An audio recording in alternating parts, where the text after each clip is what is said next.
Hello everyone, it's Foxy, your drama teacher here. Welcome to my YouTube channel. In today's video, I'm going to be talking to you all about how to create a professional audition resume. This is a staple for any performer who's looking to branch out of the high school or collegiate audition realm, and maybe you want to audition for community theater, maybe you want to audition for professional theater, or try your hand at film. And so for all of these mediums, you will need a professional audition resume. To start things off, I'm going to show you what a regular resume looks like. This is the resume that I used to apply for a teaching position when I first changed careers. And if you're wondering to yourself, what do you mean you changed careers? Haven't you always been a drama teacher? Well, no, I haven't. And if you want to hear that whole story, I'll link that video up above. But when I first decided to become a drama teacher, I was working at a company called Orbital ATK, which is an aerospace engineering company. Long story. And so this is what my resume looked like for applying for teaching jobs. I had my name at the top. I had my mailing address over here on the left-hand side, my phone number, my email address. Obviously, all of those things I have removed for my own protection purposes. Then down here, I had my education. I had my education certification classes, my bachelor's degree, my master's degree, and the honors and locations where I earned those degrees. Below that, I had all of my professional experience, the limited experience I had teaching, the experience I had working at Orbital. I worked at MIT for a little bit, and then other experience that I had working in the industry. Below that, I have volunteer experience, all the volunteer experience I did in museum work, in theater work. I have some awards, some certifications, some extra trainings, and then I do have some selected publications that I decided to include on my resume.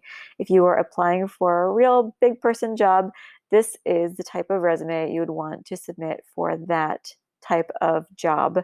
But we are not talking about an ordinary job here. We are talking about acting. We are talking about a professional performance resume. And that is so very different looking and requires much, much different information. So now take a look at my resume for performing. Again, big and bold at the top, I have my name. Immediately under that, I would have my cell phone number and my email address. First and foremost, you want to give the casting director a way to contact you. You don't want them to guess. If they see your picture, they see your resume, and they think, I want to see this person for an audition, I want to get them in here. You want your contact information to be easily and readily available to you. And because it's an audition resume, there's no need to include your mailing address. You can just include your phone number and your email address. However, I will say this, it is very important that you include an accurate and current email and cell phone number. I cannot tell you how many times I've gone, as a director myself, I've gone to cast individuals and they gave me an email address that bounced or a cell phone number that was no longer in service. And too bad, so sad for those people because we just moved down the list to the next people who were available. Immediately under your contact information, you want to have some quick stats about yourself. You don't want them to guess about who you are. You want to give them your hair color. You want to give them your eye color. You want to give them your weight. Don't embellish. Don't add pounds. Don't subtract pounds. Be honest, because when you go in there, if you're 10 pounds or 15 pounds heavier or 10 or 15 pounds lighter than on your resume, they're going to see that right away. You want to give your height.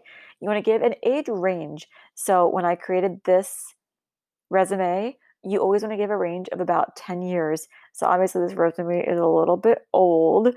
So my range now would be probably from about 30 to 40 as opposed to 20 to 30. And then if you are a singer, you want to include your vocal range as well. You can be more specific about your vocal range if you want to include the exact numbers, if it's E3 to A5 or whatever your range is, you can feel free to include that, or you can simply say soprano, alto, tenor, bass. The casting director will get the gist of it. From there, you want to separate out all of your different experiences based on type. So you would like to have a theater section here, a film or television section. I branched mine out even further. I did a separate commercial section. If you do any print work or any modeling, you want to have that be a separate section. You also want to make sure you include your training. If you went to school for dance or if you took theater classes, if you have any sort of professional training, give yourself credit for that. You want to make sure you include that here at the bottom. And then last but not least, we'll get into what you should include in your special skills section at the bottom. So going back to each of the individual sections, for your theater section, you want to highlight on the left what productions you have been in. On this left-hand column here, this is the name of the plays or musicals themselves. You can see popular titles like Singing in the Rain, It's a Wonderful Life, Twelfth Night, The Mousetrap, Our Town. You want to order these based on the size of the role itself. So for example, at the time I created this resume, Singing in the Rain, in the middle column here was the role, Kathy Selden. And then on the right-hand side here is the name of the company or the school or the theater that produced the production. So this top role here was the largest role I had at the time. And so it is the top role that I list. Please do not mistake the idea of having your resume be in chronological order. If we go back to my professional job resume, this is in chronological order. I worked at the National Civil War Museum first from 2004 to 2005. Then I worked at MIT from 2006 to 2007. Then I worked at Orbital. Then I worked as a student teacher, and that is very, very clearly chronological because that's what an employer will want to see. They want to see your employment history. A director wants to see what roles you have done in the past. So if your last role was ensemble, but a year before that you were a lead, that leading role is going to be much more important to show on your resume than an ensemble role. So here I have listed numerous roles at the top. Kathy Selden in Singing in the Rain, Mary Bailey in It's a Wonderful Life, Viola or Cesario in Twelfth Night, Molly Roston in The Mousetrap. These top 4 productions here are all leading roles, even though they were not necessarily in chronological order, although in this case they happen to be. That's not as important as listing the roles that are largest first. Then going down toward the bottom, I have smaller or more minor roles that I've listed here, including one ensemble role at the very, very bottom. Next on my list is the film and television work that I've done. Again, you want to include this based on the size of the role. So the very first thing that I have listed was a classified government industrial back when I had a security clearance. I included this as the top item on this role because it was a principal role and I was on location for 3 days filming. And so instead of listing the company or the network or whatever that this aired on, I actually included the casting agency that got me the gig. So even and on the left hand side here, this is where I included the network or this is where I included the network where the episode or the TV series aired. So you can see on Netflix, I did an episode of House of Cards. I was a White House aide, and it was Central Casting that booked me through that job. Over here, there was on the Discovery Channel, there was a TV show called Deadly Affairs. This is the role I played, and this was the agency that got me that job, etc.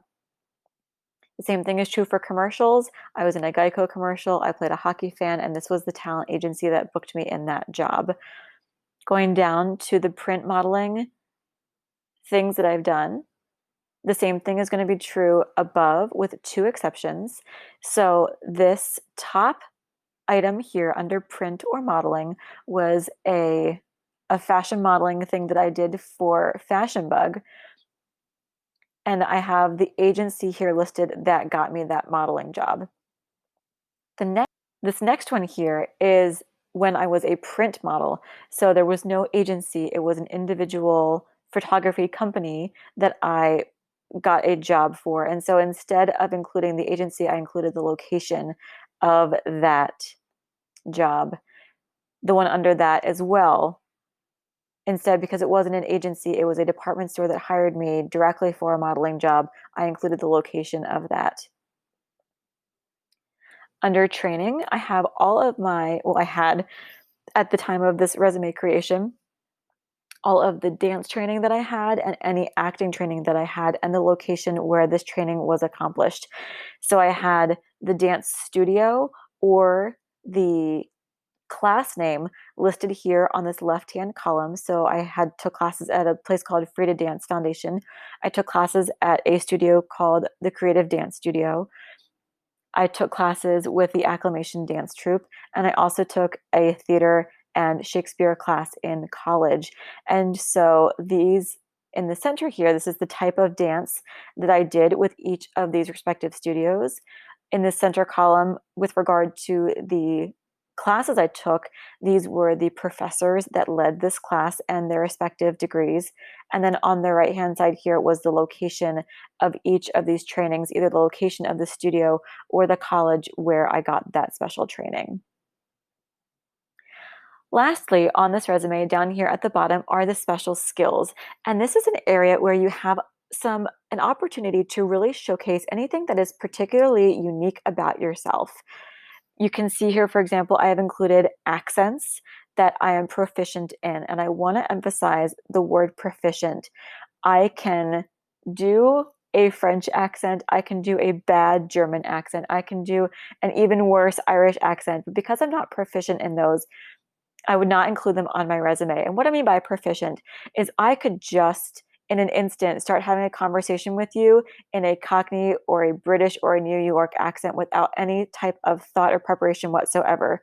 If I was given a script and a significant amount of time, I could do a French accent for a production given an extensive amount of time to practice very specific lines in an accent, but I couldn't just break out into a French accent. So you don't want to put any accent where you can just speak one line in that one particular accent. You want to be very, very well versed in any sort of dialect here that you're going to include. If you play a musical instrument, like I was a percussionist for many, many years, I put that here on my resume. But if you play the trumpet or if you play the piano, or if you have any sort of special musical skills, you want to include that here. I also have included the fact that I do choreography. I was trained in quarterstaff fighting. If you speak a foreign language, this is a great place to put that as well. And what I mean by conversational is that I could have a conversation with someone else in the French language that is more advanced than beginner French. So if you have only taken a year or two of Spanish or French or German or Japanese, and you would not be comfortable having a conversation, but you feel pretty comfortable in common hello, goodbye, my name is, these are the colors, this is the alphabet. You could put basic or beginner French or basic or beginner Japanese. If you've taken maybe 2 or 3 or 4 years of a language at school, you could then put conversational, meaning you could ask someone how they're doing, what's the weather like, ask for directions, have a conversation about your favorite food. If you could have a 2, 3, 4, 5 minute conversation with someone without stuttering or without stretching for words to say, you can put conversational here. Actually, at this point in my life, I should probably remove conversational French because I'm out of practice with it and I would not have a good showing if I had to have conversational French at the moment. If you are fluent in a language, you definitely want to put that on your special skills section. You would want to put fluent French or fluent Farsi or fluent Japanese. You could also put advanced if you have a minor in this language, if you took performing, if you majored in theater in college and you took a minor in Spanish and you feel that you are proficient, you could put fluent or advanced Spanish or something like that. If you have any sort of certifications, like for example, I'm Red Cross, CPR, and AED certified, so I have that on my special skills. That's not necessarily because if there's an emergency on set, they're going to give me a call to come and perform CPR. But if I am performing a hospital aide or a nurse and they want someone who can accurately demonstrate CPR, I could do that without any extra training. This might come as a surprise to you, but I am a master of making balloon animals. Those of you who were in my theater class, my very first year of teaching, got to see some of my mad balloon animal skills. It's one of a more obscure thing, but it's not something that a lot of people have. And so it's just something a little bit fun or extra that I threw on there for someone to see. This one might sound common or basic, the fact that I put a driver's license or a US passport on here.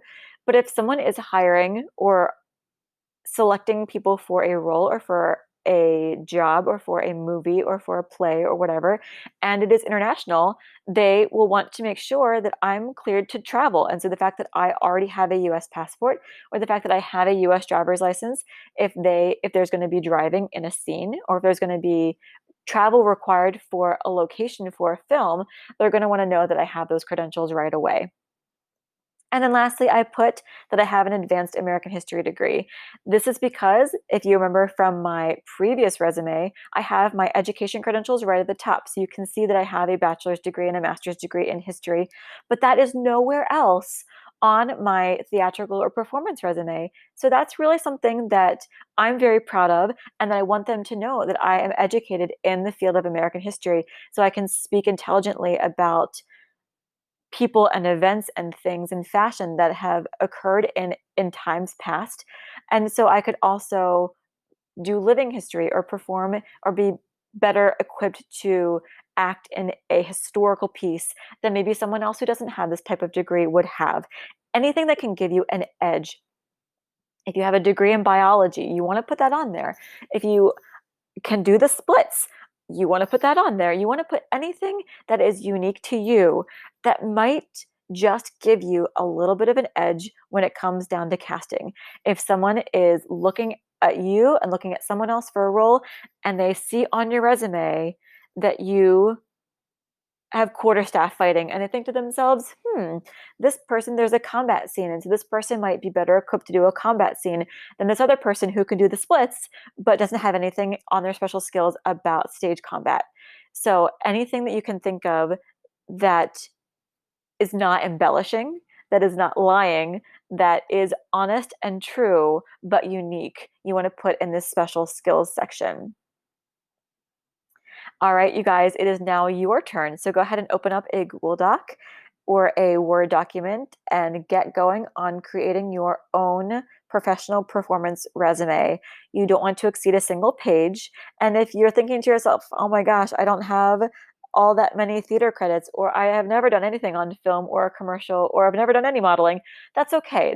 You want to start out with this format. Plug in anything that you can, break it out into any type of categories that you want to include that you have training or technology or training or experience in.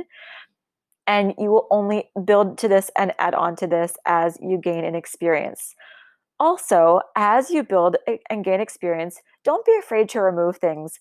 Like I said, this resume is from my younger years. And so I've certainly added on things to this resume. So for example, I was in a production of The Secret Garden a number of years ago, and I played the role of Lily Craven, and this was also with the Pickwick Players. And so what that's going to do is that might push my resume over a page. And so what I would do in that situation is I would take this bottom role here that's maybe not as flashy, not as important, it's just an ensemble role, and I'm going to go ahead, I'm going to get rid of it. So this should not be an exhaustive list of absolutely everything you've done.